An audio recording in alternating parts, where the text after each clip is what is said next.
आदाब। बेगम अख्तर साहिबा ने अपनी जिंदगी को गजल के सांचे में ढाल लिया था।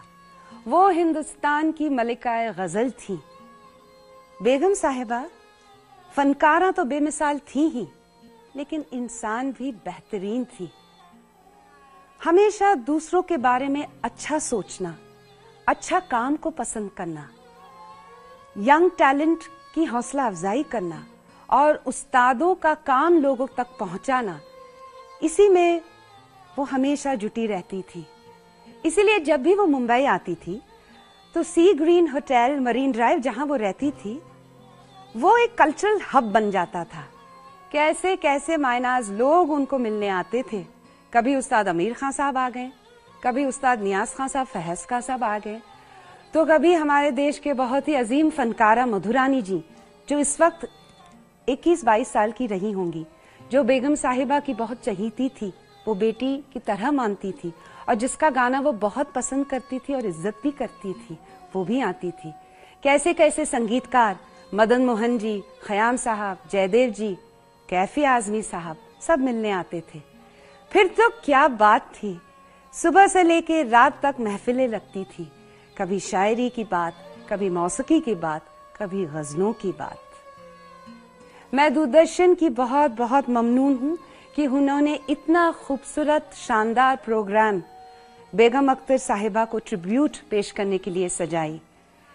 पिछले कई महीनों से दूरदर्शन के 5 केंद्र मुंबई, दिल्ली, कोलकाता, हैदराबाद और लखनऊ में हुए रीजनल राउंड से 3 बेहतरीन आर्टिस्ट्स पहली, दूसरी और तीसरी पोजीशंस हासिल करके आज मेगा सेमीफाइनल्स में आ चुके हैं।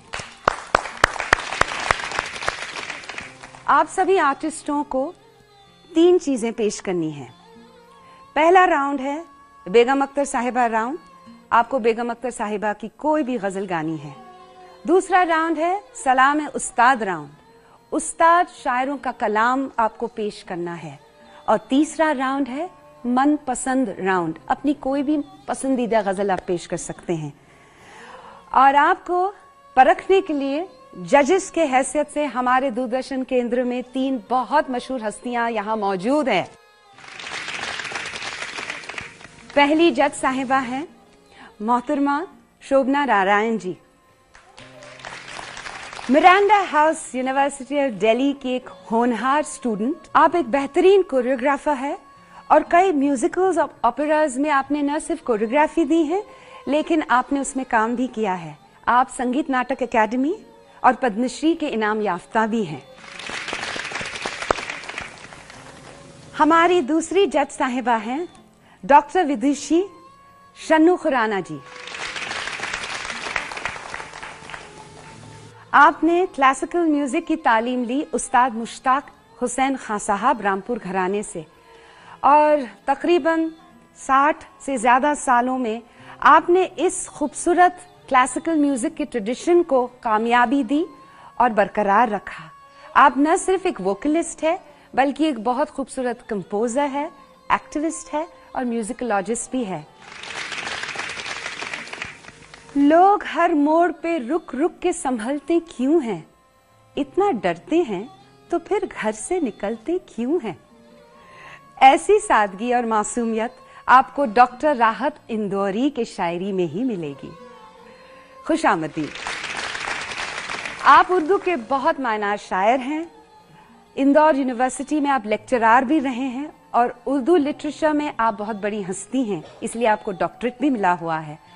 आपने कई मुशायरों में आप रहे हैं, किताबें लिखी हैं और कई अवार्ड से भी आपको नवाजा गया है और हिंदी फिल्म इंडस्ट्री में आपने बहुत नाम कमाया है। और अब हम आते हैं प्रोफेसर विदुषी रीता गंगुली जी की तरफ, जो इस प्रोग्राम की जान है। आपने बेगम साहिबा से तालीम तो ली ही है, लेकिन आपका जो बहुत पाक जज्बा है उनकी तरफ, आपकी गुरु माँ की तरफ, वो काबिल तारीफ है और आज के ज़माने में बहुत बहुत कम पाई जाती है। आपको कई अवार्ड्स भी मिले हैं, पद्मश्री, संगीत नाटक एकेडमी अवार्ड और इंफॉर्मेशन और ब्रॉडकास्टिंग मिनिस्ट्री की तरफ से लाइफ टाइम अचीवमेंट अवार्ड। खुशामदीद। हमारे आज के संगत करने वालों का मैं तारुफ कराना चाहूंगी। गिटार पे है प्रद्युप्त बैनर्जी, हारमोनियम पे है उस्ताद सलामत अली खान साहब, सारंगी पे है उस्ताद कमाल अहमद खान साहब और तबले पे है उस्ताद अख्तर हसन खान साहब। तो आइए हम मंच पे बुलाते हैं आज के एपिसोड के पहले पार्टिसिपेंट को, सुनील कुमार यादव, लखनपुर खीरी से।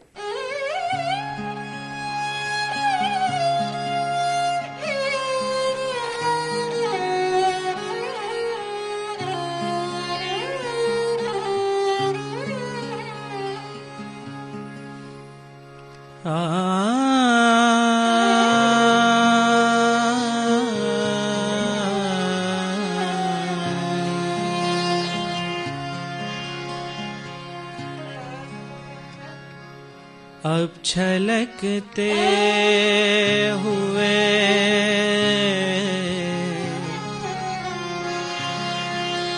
छलकते हुए सागर नहीं देखे जाते, अब छलकते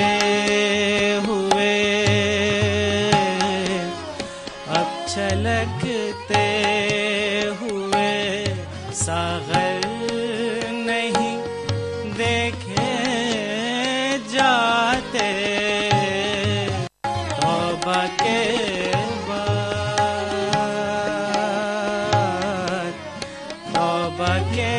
बाद ये मंजर नहीं देखे जाते।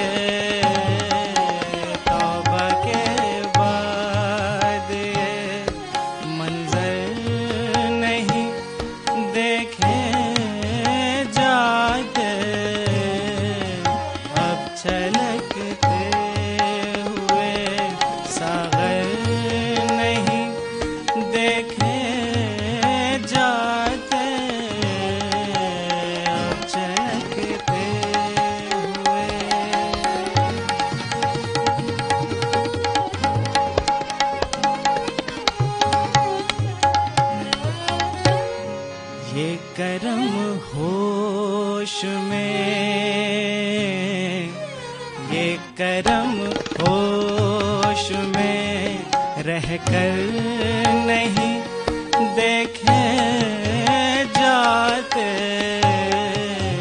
ये करम होश में रहकर नहीं देखे जाते। अब छलकते हुए सागर नहीं देखे जाते। तौबा के बाद ये मंजर नहीं देखे जाते। अब छलकते। शुक्रिया शुक्रिया।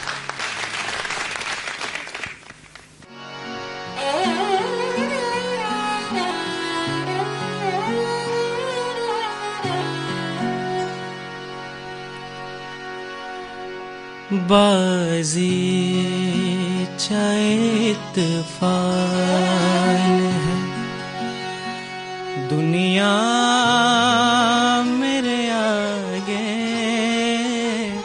बाजी चाहे इत्तेफाक है, दुनिया मेरे आगे। होता है शबो रोज तमाशा मेरे आगे। बाजी चाहे इत्तेफाक है।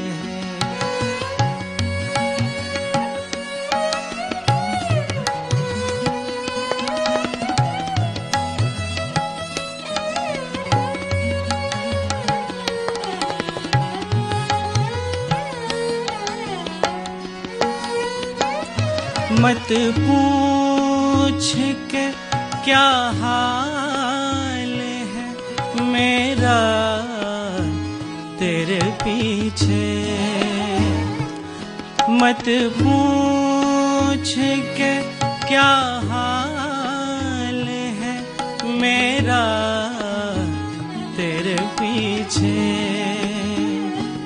तू देख के क्या रंग है मेरा तेरे आगे, तू देख के क्या रंग है मेरा तेरे आगे। बाजी चाहे तूफान है दुनिया मेरे आगे, बाजी चाहे तूफान है।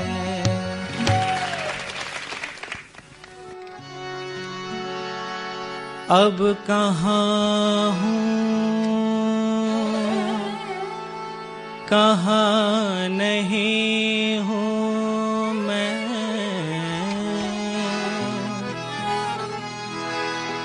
अब कहाँ हूँ कहाँ नहीं हूँ मैं, जिस जगह हूँ वहाँ नहीं हूँ मैं। कौन आवाज दे रहा है मुझे, कोई कह दे यहाँ नहीं हूँ मैं।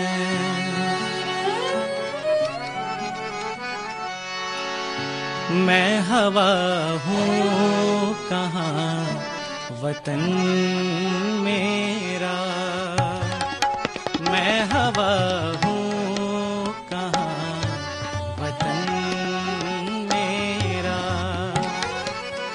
दश्त मेरा आना ये चमन मेरा। मैं हवा हूँ कहाँ वतन मेरा,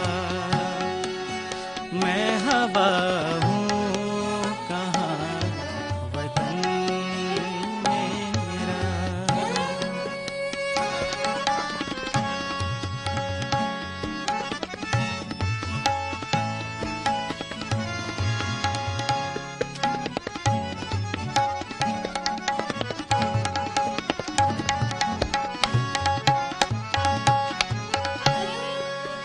मैं के हर चंद एक खाना नशीं, मैं के हर चंद एक खाना नशीं, अंजुमन अंजुमन सुखन मेरा, अंजुमन अंजुमन सुखन मेरा, दश्त मेरा आना ये चमन मेरा। मैं हवा हूँ कहाँ वतन मेरा। आपकी सिलेक्शन बहुत ही अच्छी थी जी थे। तीनों गजलों की, और आपने गाया भी बहुत सुर में गाया और दिल से गाया। कहीं कहीं पर आवाज सुर कम लगता था, उसकी तरफ थोड़ा ध्यान दीजिए। बाकी बहुत ही अच्छा था। शुक्रिया, बहुत बहुत शुक्रिया। जब आपको एक एक ही शेर जब जिस जगह पढ़ना हो तो जो गजल का सबसे हासिल शेर हो वो पढ़ना चाहिए, जो ज्यादा से ज्यादा मुतासिर करें। एक छोटी सी बात मैंने और अब महसूस की कि आप कुछ उर्दू बोलने की कोशिश में कहीं ना कहीं गैर उर्दूदा हो जाते हैं। तो उसमें ये भी कोशिश कीजिए कि वो उर्दू को बिल्कुल अपनी जिंदगी का, अपने फन का हिस्सा बना के रखें। कोशिश करके मत बोलिए, कोशिश करेंगे तो आप गलती करेंगे। बहुत अच्छा गया आपने, बहुत शुक्रिया। बहुत मिजाजदारी के साथ गाया, बहुत ही अच्छा लगा। शुक्रिया। शुरुआत जब भी आप करते थे तो थोड़े मेरे हिसाब से आप शेकी थे काफ़ी, ज़रा धीरे, फिर बाद में जा कर के संभलता था। तो उस पर ज़रा ध्यान दीजिए, क्योंकि सुरों का जो है वो शेकीपन शुरू में हर एक जगह थोड़ा सा लग रहा था। जी ज़रूर। तो बहुत ही अच्छा, और रियाज कीजिए, और बहुत ही अच्छा। शुक्रिया।